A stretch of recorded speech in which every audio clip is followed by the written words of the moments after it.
89.6 megahertz की frequency पर आपने ट्यून किया है रेडियो केजीएमयू गूंज। मैं हूं आपके साथ आरजे अभी। और जब हम बात करते हैं रेडियो केजीएमयू गूंज की तो हम कहते हैं कि जान है तो जहान है, यही रेडियो केजीएमयू गूंज की पहचान है। और हम इसी वजह से तमाम स्वास्थ्य से संबंधित बातें लेकर के आते हैं आपके लिए, ताकि भाई जब केजीएमयू की बात आती है ना तो यहाँ पर हम जानते हैं कि आपके स्वास्थ्य का ख्याल रखा जाता है। तो रेडियो का भी ये काम है कि कुछ स्वास्थ्य से संबंधित जानकारियां आपको घर बैठे मिलती रहें, और ये दायित्व हम पूरी अच्छी ईमानदारी से निभाने की कोशिश करते हैं। इसी क्रम में आज हम बात करने वाले हैं विभागाध्यक्ष सांस रोग विभाग केजीएमयू में कार्यरत डॉक्टर सूर्यकांत जी से, और आपसे जानना चाहेंगे अस्थमा के बारे में। डॉक्टर साहब, आपका बहुत बहुत स्वागत है हमारे स्टूडियो में। जी धन्यवाद। जैसा कि आपने हमारे परिचय में दिया सांस रोग विभाग, जी तो देखिए आपके जो श्रोता है उनको मैं बता दूं सांसों का कितना महत्व है। हमारे जीवन की शुरुआत होती है पहली सांस से, हमारे जीवन का अंत होता है अंतिम सांस से। बिल्कुल सर। हम दिन भर में 25,000 बार सांस लेते हैं, लेकिन हमको पता नहीं चलता न सांस लेने का न सांस के महत्व का। हमें अपने जीवन चलाने के लिए चाहिए ऑक्सीजन। कोविड के समय सबने जाना ऑक्सीजन का क्या महत्व है। बिल्कुल सर। और ऑक्सीजन हमें कहाँ से मिलती है? ये हमें पेड़ पौधों से मिलती है।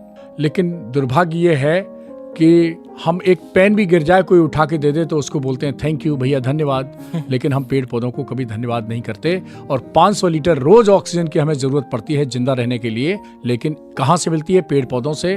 तो सबसे पहले श्रोताओं से कहूंगा कि आज से एक जीवन का नजरिया बदलिए, और जहां पर पेड़ पौधे मिलते हैं उनको धन्यवाद कहिए कि आज आपने हमें 500 लीटर ऑक्सीजन दी, जिसके कारण हम जिंदा हैं। और जहां मौका मिले उनको वो अपना चाहे जन्मदिन हो चाहे मैरिज एनिवर्सरी, अपना वृक्षारोपण का कार्यक्रम जरूर करें। बिल्कुल तो ये तो बात रही हमारे विभाग से संबंधित। जी। अब आपके प्रश्न पे मैं आता हूँ कि अस्थमा क्या है। एक्चुअली कोई मौका हो, मैं ये मौका छोड़ता नहीं हूँ। हाँ। पर्यावरण का। बिल्कुल सर, ये बहुत ज्यादा जरूरी है। वायु प्रदूषण का।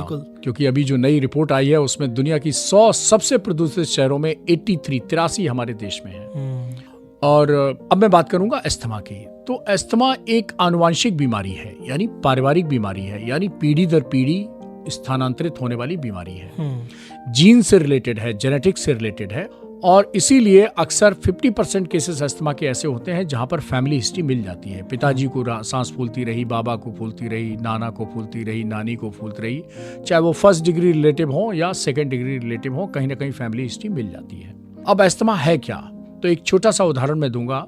आपने देखा होगा कि आप नीम की पत्ती छुइए, गुलाब की पत्ती छुइए, आम की पत्ती छुइए, कुछ नहीं होता। लेकिन एक पौधा होता है टच मी नॉट, यानी छुई मुई का पौधा। बिल्कुल। जैसे ही आप छूते हैं वो सिकुड़ जाती है, मुरझा जाता है।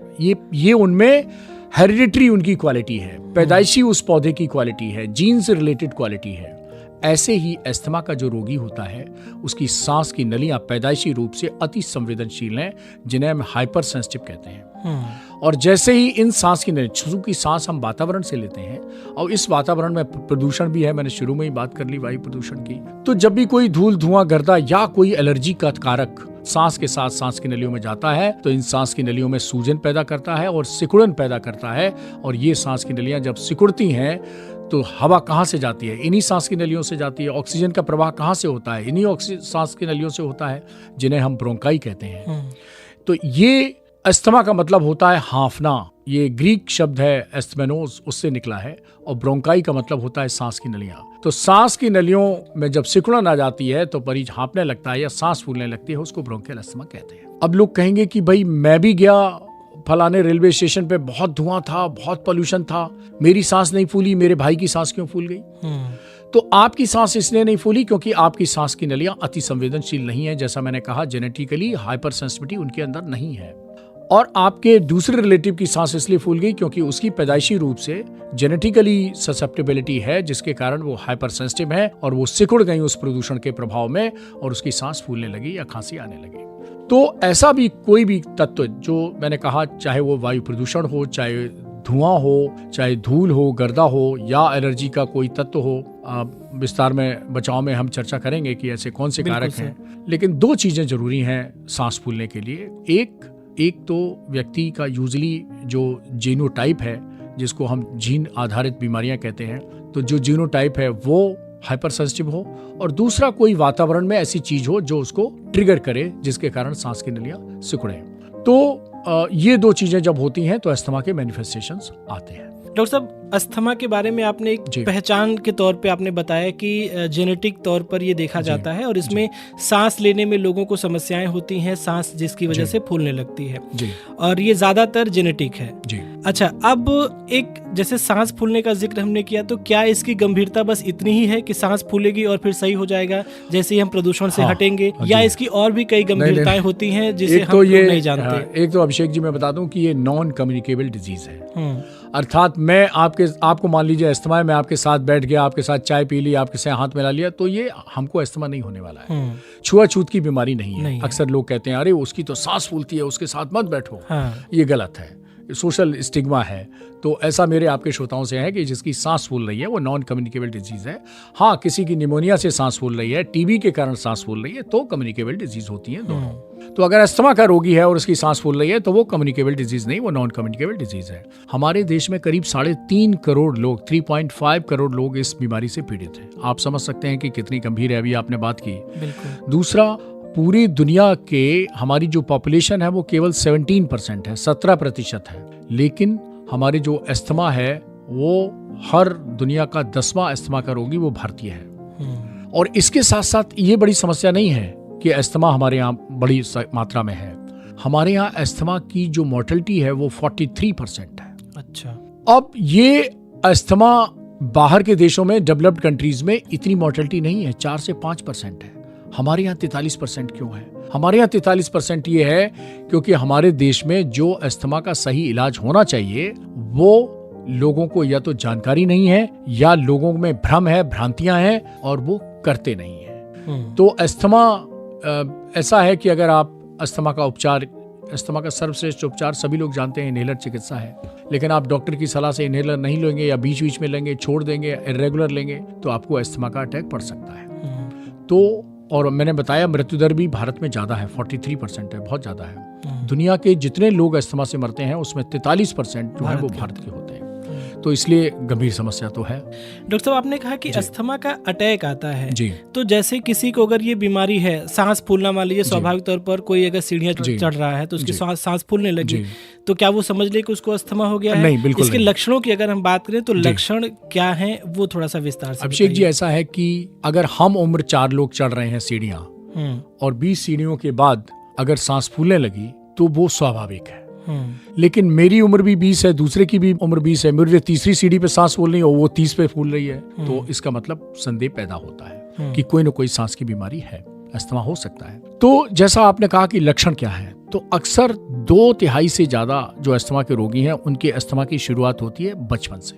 अच्छा, तो बचपन में अगर कोई बच्चा जिसको छींक बहुत आ रही है, सर्दी जुकाम बहुत हो रहा है, पसली चल रही है, बहुत गांव में कहा जाता है डॉक्टर साहब इसकी तो पसली चल रही है, तो ये पसली चलना एक बहुत बड़ा लक्षण है जिसमें हमारे श्रोता भी समझ सकते हैं और ग्रामीण भाई अगर सुन रहे हैं तो वो भी समझ सकते हैं। तो पसली चलना, बच्चा खेलने गया तो खेलते खेलते अचानक उसकी सांस फूल गई है। बाकी बच्चे खेल रहे हैं, बहुत जब आप देर तक खेलेंगे तो सबकी सांस फूल जाएगी, लेकिन जैसे ही गया और थोड़ी देर बाद सांस फूलने लगी तो ये अस्थमा हो सकता है। कई बार खांसी आ गई, खांसी उठ गई और खांसते खांसते उल्टी हो गई, या भोर के समय, सुबह के समय, ब्रह्म मुहूर्त के समय बच्चे को अक्सर खांसी उठ जाती है। ये सब अस्थमा के लक्षण हो सकते हैं। अब आता है प्रश्न कि इसकी डायग्नोसिस कैसे की जाती है। बिल्कुल। तो किंग जॉर्ज मेडिकल यूनिवर्सिटी में हमारा जो रेस्पिरेटरी मेडिसिन डिपार्टमेंट है यानी सांस का विभाग है, उसके लिए हमने एक प्रोटोकॉल बनाया है कि भाई अस्थमा का पेशेंट आया तो मैं जूनियर डॉक्टर से कहता हूँ भाई 5 जांच करा लो, तो यानी 5 जांच कोई स्पेसिफिक होती है। बिल्कुल। और ये प्रोटोकॉल है कि पहली हम जांच कराते हैं कंप्लीट ब्लड काउंट, जिसमें हीमोग्लोबिन, TLC, DLC और जनरल ब्लड पिक्चर होती है। क्योंकि मैं अक्सर कहता हूं कि जैसे हर चमकती चीज सोना नहीं होती, वैसे हर फूलती हुई सांस अस्थमा नहीं होती। तो ऐसा ना हो कि एनीमिया के कारण हीमोग्लोबिन की कमी है, हीमोग्लोबिन कराया आपने, हीमोग्लोबिन TLC, DLC, हीमोग्लोबिन की कमी है, एनीमिया है, उसके कारण भी सांस फूलेगी। आपको इस्नोफिलिया हो गई है, सबने सुना है शब्द इस्नोफिलिया, इस्नोफिल बढ़ जाते हैं, तो भी सांस फूलेगी। आपको निमोनिया हो गया है तो भी सांस फूलेगी, आपको TB हो गई तो भी सांस फूल गई, फेफड़े की कोई बीमारी होगी या इवन फेफड़े के अलावा दिल की बीमारी होगी तो भी सांस फूल सकती है। अब ये ब्लड की बीमारी है, हीमोग्लोबिन कम होना, तो भी सांस फूल सकती है। बिल्कुल। किडनी फेलियर के साथ अगर पल्मोनरी रीनल सिंड्रोम हो गया है तो भी सांस फूल सकती है। मेटाबॉलिक कारणों से सांस फूल सकती है। तो बहुत सारे कारण होते हैं, तो हम जांच कराते हैं, कंप्लीट ब्लड काउंट यानी CBC कराते हैं। दूसरी ब्लड की जांच कराते हैं हम सीरम IgE, इम्यूनोग्लोबिन E। इसका मतलब है कि ब्लड में कोई एलर्जी का लेवल हमारा बढ़ा हुआ तो नहीं है। सीरम IgE अगर बढ़ा हुआ है तो हम कहते हैं कि हाँ, इस व्यक्ति का जो कंपोजिशन है वो एलर्जिक है। तो सीरम IG जानना जरूरी है कि एलर्जिक अस्थमा है या नॉन एलर्जिक अस्थमा है। तो 2 ब्लड की जांच हम कराते हैं, 2 एक्सरे कराते हैं।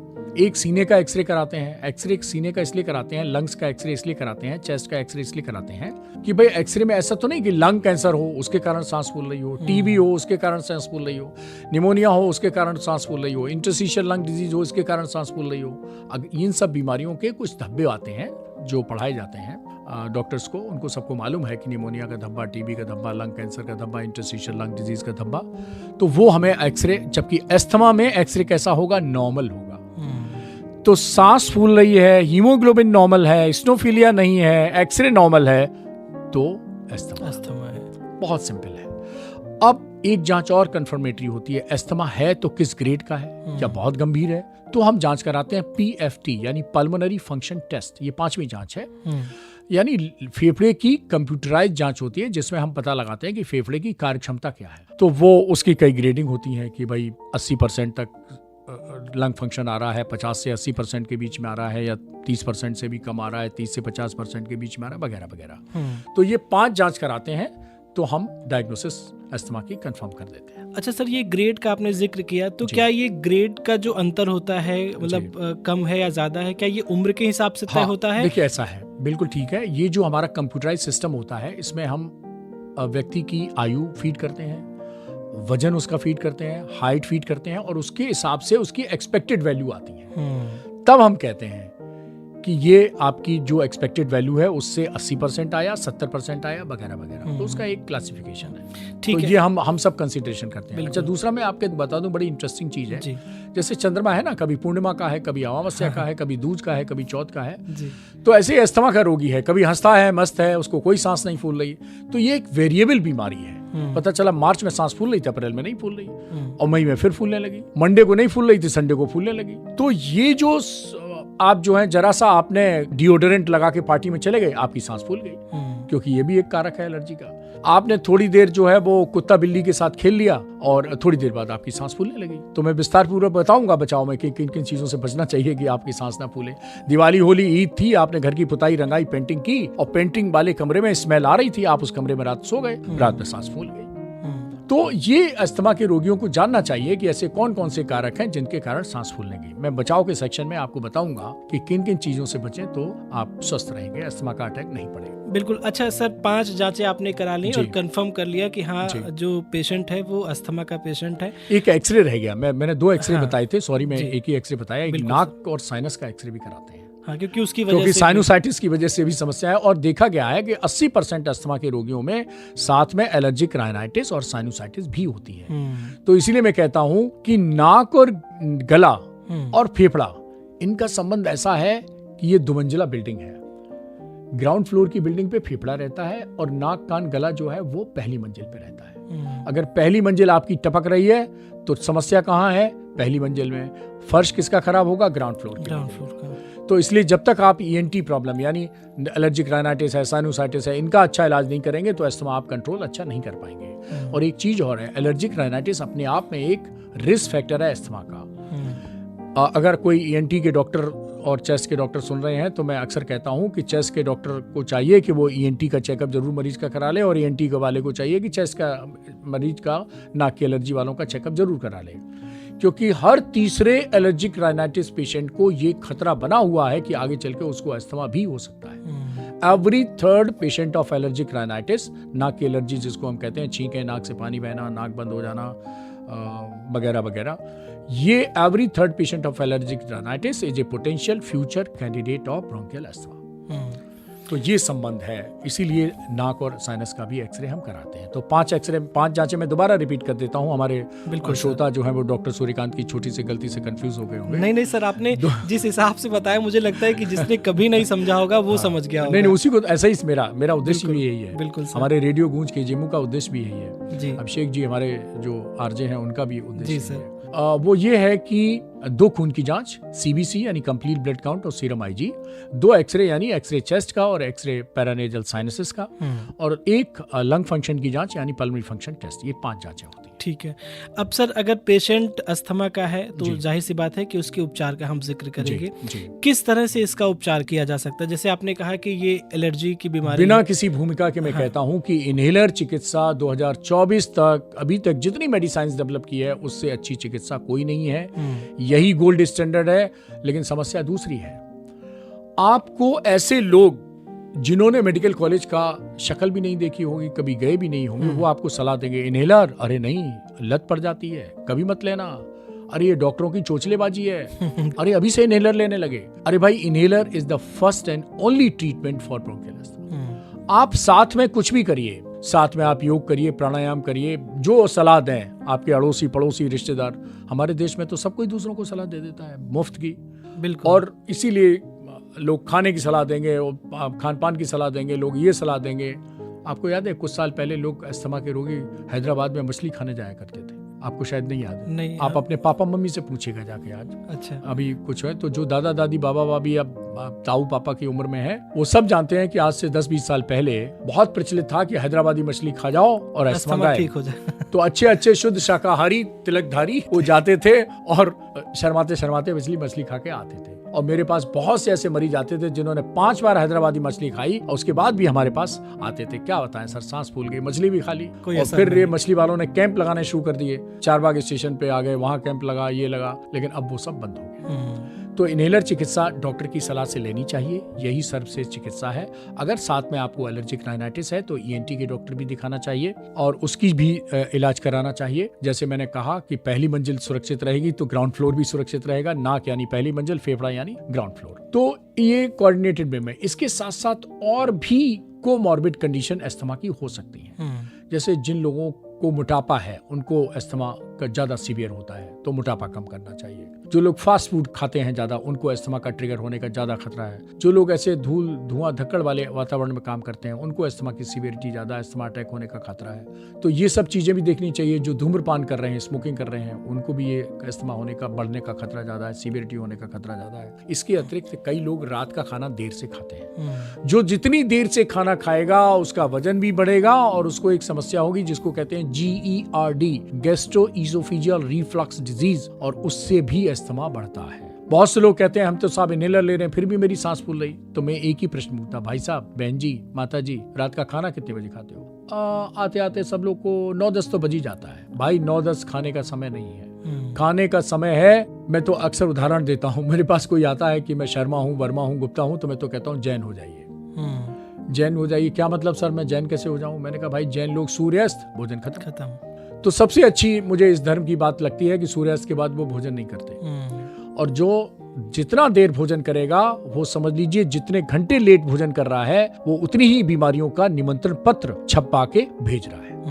तो इसलिए अस्थमा के रोगी को 7, 7:30 मैक्सिमम 8 तक भोजन कर लेना चाहिए।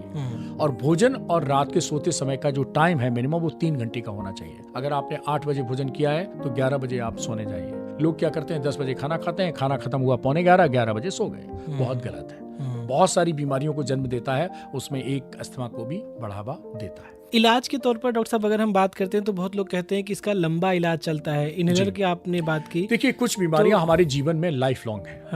अब कोई हमसे पूछे डायबिटीज का इलाज कब तक चलेगा, तो मेरे पास क्या आंसर है, लाइफ लॉन्ग। हाइपरटेंशन का इलाज कब तक चलेगा, बशर्ते आपने अगर मोटापा 20 किलो कम कर लिया, नमक कम कर लिया, तो हो सकता है हाइपरटेंशन की दवा छूट जाए। डायबिटीज की भी दवा कम हो सकती है, आपने बहुत ज्यादा स्ट्रिक्ट परहेज कर लिया, वजन कम कर लिया, एक्सरसाइज बढ़ा दी। लेकिन ये लाइफ लॉन्ग बीमारियां हैं। तो इस तरह अस्थमा भी एक लाइफ लॉन्ग बीमारियां हैं। और अस्थमा की जितनी सेलिब्रिटीज हैं, आप सोचिए कि अमिताभ बच्चन को अस्थमा पिछले 60 साल से इनहेलर ले रहे हैं। आज तक एक भी डोज उन्होंने अस्थमा की मिस नहीं की। अपनी डॉक्टर, में नाम नहीं ले सकता, उनके डॉक्टर मेरे बड़े भाई जैसे हैं मुंबई में, मैं जानता हूं उनको जी। और उन्होंने बताया कि अस्थमा का पेशेंट अगर अमिताभ बच्चन जैसा हो जाए तो हम डॉक्टरों की जरूरत ही नहीं है, अपने आप स्वस्थ रहेगा। और इसीलिए आप अमिताभ बच्चन जी का पिछले 40 साल का ट्रैक रिकॉर्ड दिखा लीजिए। वो मतलब हर शहर में हर बीमारी से भर्ती हो गए होंगे, लेकिन कभी ये नहीं सुना होगा आपने कि सांस की तकलीफ से भर्ती हो गए। इसी तरह मैं एक और उदाहरण दूंगा। प्रियंका चोपड़ा ने तो अपना पब्लिक डोमेन में वीडियो डाला है उसने कहा है कि मैं 5 साल की उम्र से इनहेलर ले रही हूं और ये इनहेलर ही मैं लगातार लेती रही, इसीलिए मैं आज इस मुकाम पे पहुंच पाई। और क्या चाहिए आपको? आप क्या अमिताभ बच्चन और प्रियंका चोपड़ा से भी बड़े हैं? तो मेरे पास तो युवा लड़के आते हैं, तो मैं तो कहता हूं भाई डॉक्टर सूर्यकांत की बात नहीं मान रहे हो, इनहेलर बार बार छोड़ दे रहे हो, प्रियंका चोपड़ा की बात मान लो। तो मैं प्रियंका चोपड़ा का 1 मिनट 20 सेकंड का वीडियो उसको दे देता हूं, भाई देख, दिन में देख, रात को देख, प्रियंका चोपड़ा की बात मान। महिला आती है थोड़ी सीनियर, तो मैं अमिताभ बच्चन का भी दे देता हूं उदाहरण। और हमारे आप और उदाहरण लीजिए, सौरभ गांगुली हैं, खूब छक्के लगाए, टी शर्ट बनियान उतार के छक्के लगाए, और कभी सांस फूली उनकी, कभी उन्होंने कहा कि मैंने 4 छक्के लगा लिए, मैं जरा आराम कर लूं, मेरी सांस फूल रही है, कभी नहीं कहा। कभी नहीं। उनको भी अस्थमा है, इनहेलर बराबर लेते हैं और कभी सांस नहीं फूली। शोएब अख्तर 140 किलोमीटर प्रति रफ्तार की स्पीड से बॉलिंग करते थे, अस्थमा है। कभी उन्होंने अपने कप्तान से कहा, वसीम अकरम से या किसी और से, 2 बॉल कर लिया, अब 2 ओवर कर लिया, मुझे रेस्ट दो, मैं तो सांस फूल गई, कभी नहीं। तो जो इनहेलर रेगुलर लेगा डॉक्टर की सलाह से, asthma is a completely controllable disease, it's not a curable disease, ये खत्म नहीं होती है। लेकिन अस्थमा के लोग जीवन में जो चाहे वो कर सकते हैं, जो स्वस्थ व्यक्ति कर सकते हैं। वो क्रिकेटर बन सकते हैं, वो पॉलिटिशियन बन सकते हैं, बहुत सारे पॉलिटिशियन हैं, आप फिल्म स्टार बन सकते हैं, आप स्विमर बन सकते हैं, कुछ भी कर सकते हैं, कोई एक्टिविटी रेस्ट्रिक्टेड नहीं है। आप डॉक्टर बन सकते हैं, इंजीनियर बन सकते हैं, कुछ भी बन सकते हैं, आप आरजे बन सकते हैं, जीवन जी सकते हैं, आप आरजे बन सकते हैं, कुछ भी बन सकते हैं, बिल्कुल, आप फिल्म स्टार बन सकते हैं, आप कुछ भी बन सकते हैं, कोई भी रेस्ट्रिक्शन नहीं, प्रोवाइडेड आप डॉक्टर की सलाह से रेगुलर इनहेलर लेते रहें। डॉक्टर साहब, अच्छा, जो इनहेलर लेने में गलतियां करते हैं या लगता है कि अभी ठीक है अब नहीं लेना है, कैप कर करके लेते हैं, अक्सर लोग यही, उसका गंभीर परिणाम क्या हो सकता है? उसका परिणाम ये होता है कि जो लोग इरेगुलर इनहेलर लेते रहते हैं, उनकी सांस की नलियां फिर इनहेलर को भूल जाती हैं। रोज याद दिला रहा तो रोज फैल जाएंगी। अब बीच में आपने छोड़ के दिया तो सांस की नलियां भूल जाती हैं इनहेलर, इसको हम कहते हैं एयरवे रीमॉडलिंग हो गई, फिर वो इनहेलर काम नहीं करता। अच्छा। थोड़ी मैं खराब बात करने जा रहा हूँ, लेकिन हम श्रोताओं को थोड़ा डराना नहीं चाहते, लेकिन समझाना, सच्चाई तो बतानी पड़ेगी कि अगर आपने अनियमित इनहेलर लिया तो आपकी एयरवे रीमॉडलिंग हो जाएगी। फिर 1 इनहेलर से काम नहीं चलेगा तो 2 इनहेलर लगेंगे, 3 इनहेलर लगेंगे, फिर आपको नेबुलाइजर लगेगा, फिर आपको ऑक्सीजन लगेगी, फिर आपको वेंटिलेटर लगेगा, फिर आपको आईसीयू लगेगा। बस जय हो भगवान, मैं आज के आगे नहीं बोल सकता। यानी कि छोटी सी गलती या लापरवाही कह लें, वो आपको बहुत गंभीर परिणाम पे ले जा सकती है। इसलिए बेहतर ये होगा कि डॉक्टर की सलाह लें और इनहेलर का इस्तेमाल जरूर करें, इससे कोई लत नहीं लगती है और ना ही कोई जीवन में आपको अभिषेक जी, मैं किसी पैथी का विरोधी नहीं हूँ। आपको अगर योग प्राणायाम अच्छा लगता है, खूब करिए, मैंने मना नहीं किया। हाँ, यही मैं जिक्र करने वाला था कि क्या जो अस्थमा के लेकिन इनहेलर की कीमत पर नहीं। आप जो जिससे सलाह ले रहे हैं सब लीजिए, लेकिन कहिए कि देखो इनहेलर के अलावा कोई सलाह मुझे देनी है तो दीजिए। और इनहेलर के बारे में एक और मिसकंसेप्शन है, मैं क्लियर कर देता हूं। बिल्कुल सर, गोली लिख देते, सिरप लिख देते, इनहेलर मत लिखिए। हमारे उन्होंने मना किया है, फूफा जी ने मना किया है, ताऊ जी ने मना किया है, चाचा जी ने मना किया है। तो मैं कहता हूँ, लोगों ने कहा लत लग जाएगी। देखिए, लत माने मतलब है एडिक्शन, और एडिक्शन वो चीज लगाती है जो ब्रेन में जाती है। आपने सिगरेट पी, 10 सेकेंड के अंदर निकोटीन ब्रेन में जाती है, एडिक्शन पैदा करती है। आपने अल्कोहल लिया तो ब्रेन में असर करता है ब्लड सर्कुलेशन के माध्यम से। इनहेलर क्या ब्रेन में जाता है? नहीं। इनहेलर लिया आपने, सीधे फेफड़े में जाता है और कहीं नहीं जाता है। इसकी जो डोज होती है इनहेलर की, इसको लेके बड़ा कंफ्यूजन है। मैंने जैसे लिखा इनहेलर एक 400, तो 400 mg नहीं है।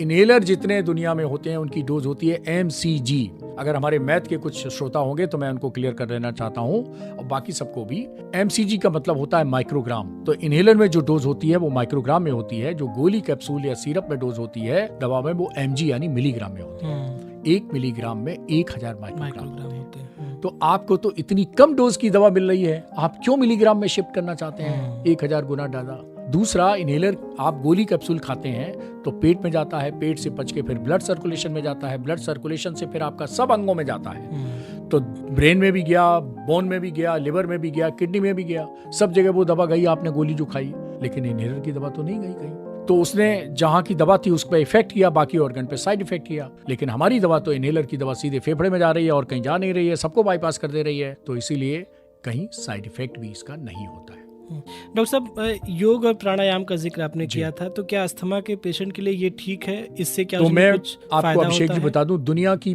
पहली PhD ब्रोंकियल अस्थमा में योग की भूमिका, ये हमारे गाइडेंस में संपन्न हुई है। 2009 में रजिस्टर्ड हुई थी जी। 2009 का मतलब हो गया 15-16 साल पहले, 16 साल पहले। और उसमें हम लोगों ने अब तक 20-22 इंटरनेशनल और नेशनल बड़ी रेप्यूटेड जर्नल में पब्लिकेशंस की हैं। मैंने खुद एक डिप्लोमा किया है योगा एंड नेचुरोपैथी पे। हमारी जो स्टूडेंट है वो पोस्ट ग्रेजुएट है योगा एंड नेचुरोपैथी पे, और उसको Indian college of allergy asthma and applied immunology का वॉन रिके प्राइज जो यंग साइंटिस्ट अवार्ड मिलता है वो उसको मिल चुका है। ये केजीएमयू के लिए बड़ी फख्र की बात है, लखनऊ के लिए बड़ी उसकी बात है कि यंग साइंटिस्ट अवार्ड मिला है उसको।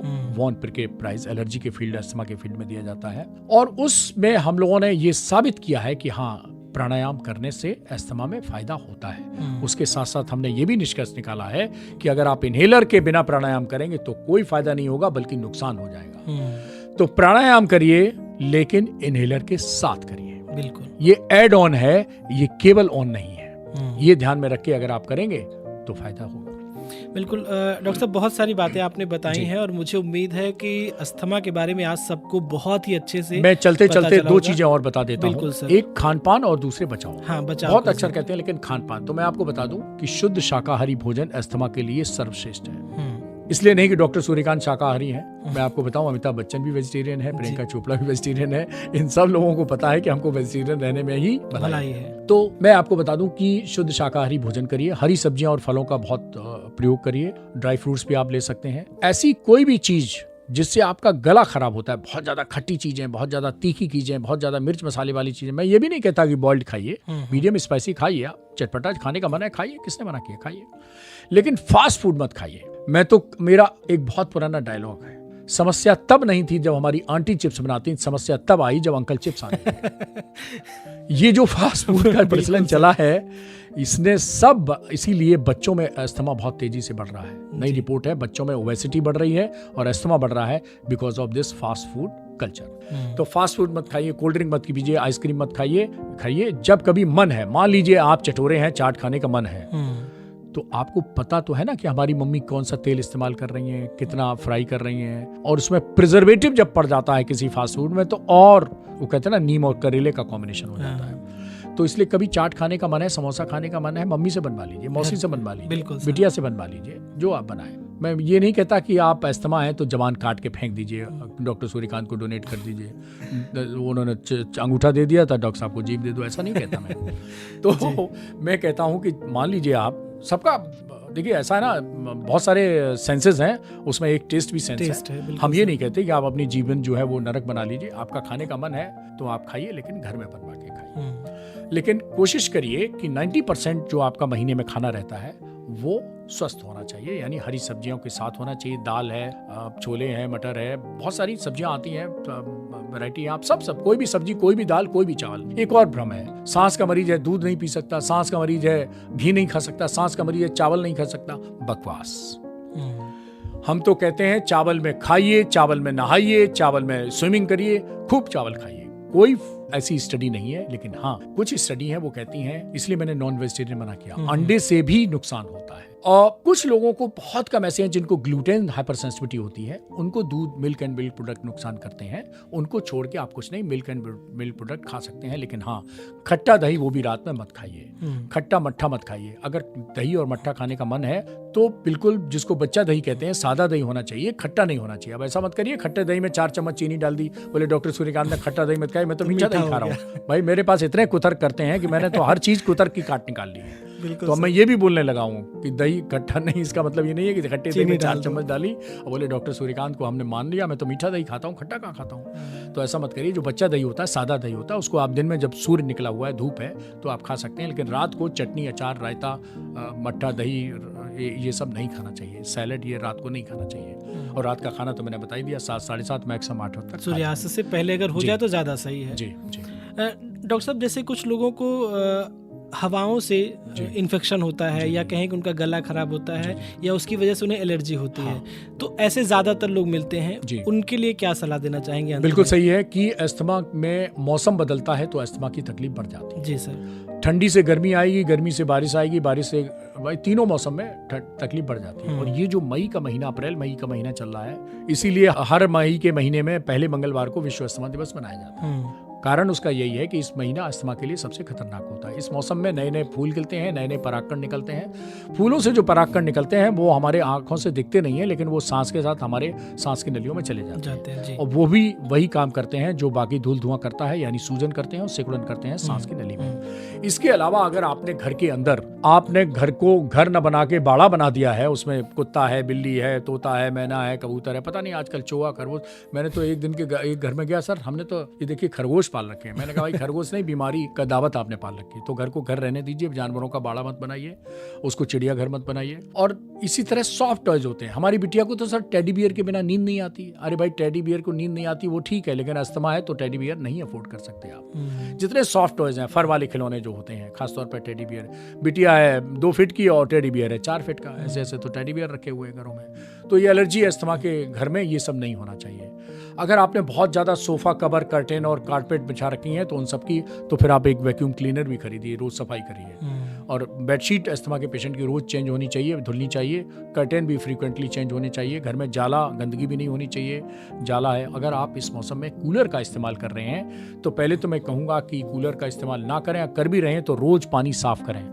अगर वाटर लॉगिंग कूलर में होगी तो उसमें छोटे छोटे फंगस ग्रो कर जाते हैं और कूलर की हवा के साथ वो जाते हैं, वो भी नुकसान करते हैं। इस पे हम लोग शोध भी कर चुके हैं कि कूलर अगर आपने पानी रोज नहीं बदला तो बहुत नुकसानदेह होता है। अच्छा। और जैसे ही बारिश शुरू हो कूलर में पानी नहीं रखना चाहिए। बारिश के मौसम में पानी में केवल हवा चलानी चाहिए, पानी के साथ कूलर नहीं चलाना चाहिए। दूसरी बात, घर के अंदर अगरबत्ती, धूप बत्ती, हवन का धुआं, मैं ये नहीं कहता कि आप धर्म छोड़ दीजिए, मैं सब धर्मों को मानता हूँ, सब धर्मों को प्रमोट करता हूँ, लेकिन अगर घर में अस्थमा का मरीज है और उस दिन आपके घर में हवन हो रहा है तो कृपया उससे कहिए वो 2 आहुति चलो दूर से चढ़ा के चला जाए, लेकिन हवन में ना बैठे। बिल्कुल, थोड़ा अवॉइड करें। हाँ, और इसके अलावा घर के अंदर परफ्यूम, डिओडोरेंट, कछुआ छाप, ये सब जितनी चीजें होती हैं जो पंजेंट स्मेल करती हैं, ये सब अस्थमा को बढ़ावा करती हैं। और तो छोड़िए, पति को अगर अस्थमा है और पत्नी ने, अब पत्नी को कैसे रोक पाएगा परफ्यूम लगाने में, पार्टी में जा रही है, लेकिन उसकी सांस फूल जाएगी।